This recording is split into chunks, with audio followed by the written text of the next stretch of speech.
What mass of carbon in kilograms will be required to displace 250 grams of lead oxide? And give an answer to one significant figure. We've got relative atomic masses, we've got an equation. So we've got a calculating quantities question here, okay? Now calculating quantities questions have three stages. Moles is the first stage, stoichiometry is the second, and moles is the third. But before we do that, let's put the information from the question onto the equation because it'll help us get it right. So what mass of carbon in kilograms? So carbon is the question mark, so let's put a question mark next to carbon, and maybe you've already spotted here the units are not the same, so there's a massive issue for us. Most people get it wrong because they won't spot that. So let's write kilograms next to the question mark. Will be required to displace 250 grams of lead oxide. Well, here's our lead oxide. So let's write 250 under the lead oxide, and that's grams. Okay, so you notice we've written nothing about the product, so you can just cross those out. They're not part of the question. We don't need to know anything about them. Okay, so three stages. Moles is the first stage. Moles equals mass over formula mass. Let's write that out. And this is our first stage.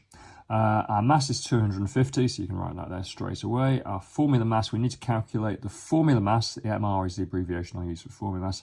We need to calculate the formula mass of whatever we have written the mass next to. We wrote the mass next to lead oxide. Now, formula numbers are little numbers, so let's write PBO there. There's no little number after the PB, so there's a little 1 there. There's no little number after the O, so there's a 1 there.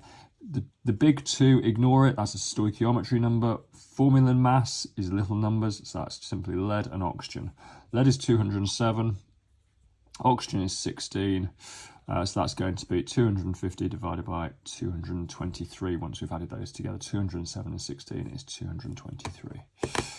Stick that into a calculator now. 250 divided by 223 equals, okay, 1.121076233. Now, generally speaking, we do not round mid-calculation, so you can write a tiny bit of that out just to get the idea in your question and show you working, but keep that number on your calculator because we need to take the whole number through the calculation. Stage 2, stoichiometry. Stage 2, stoichiometry. So for the stoichiometry stage, let's write out the part of the equation we haven't crossed out. 2b PbO plus C. Now, there's no big number before the carbon, so let's just write a number 1 in there, okay, because we are interested now. Stoichiometry is the ratio, the reacting ratio, so it's the big numbers in the equation. The stoichiometry numbers are the big numbers. That's why we ignore them when calculating formula mass in stage 1. We're going to use stoichiometry numbers here. Right, let's put an arrow, please, starting from whatever you have the mass of towards the question mark. So we had the mass of the lead oxide, and we are going towards the question mark, which happens to be the carbon. Okay, now the question you have to ask yourself here is, mathematically, what do you have to do to number 2 to turn it into the number 1?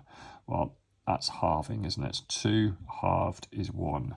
So on that arrow there, we're going to write divide by 2. Okay, now we don't start with 2 moles. We worked out a moment ago, we started with 1.121 moles.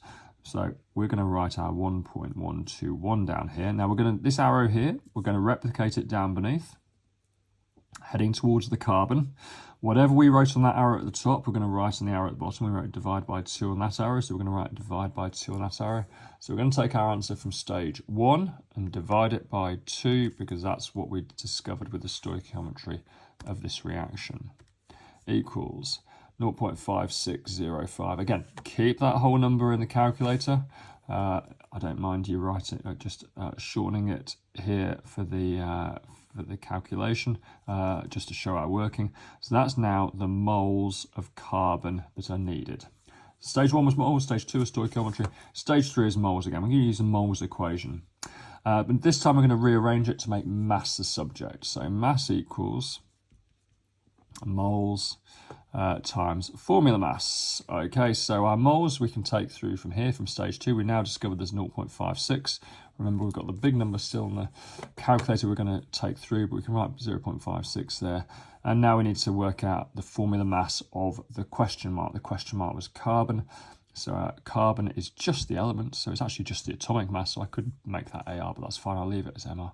And the atomic mass of carbon was 12, so 0.56 times 12. So take our answer and multiply it by 12 equals And that is our answer there, 6.72. Or 6.73 if I wanted to round it there. Okay, but let's just go back to the question, and it wants our answer to one significant figure. Okay, so what's our first figure? Our first figure is 6. If you write down 6, you will of course get it wrong, because we need to check the next figure to see if it's a 5 or above, and it is a 5 or above, it's a 7. So that means that rounds to 7. So our final answer equals 7. Now our unit here, we started in grams, so we finish in grams. So that's 7 grams, but of course we want the answer in kilograms. So how many grams in a kilogram? 1,000. So you need to take that answer and divide it by 1,000, and you get the answer 0.007 kilograms. So there's quite a few places there. People that know their chemistry absolutely perfectly will get it wrong. They'll get it wrong because they would not do it to one significant figure. They'll get it wrong if they do it to one significant figure and don't round it. And then they'll also get it wrong because they won't turn the grams into kilograms. Okay, it's a real exercise in reading the question carefully, that. All these questions and more on ayleshamhighchemistry.com.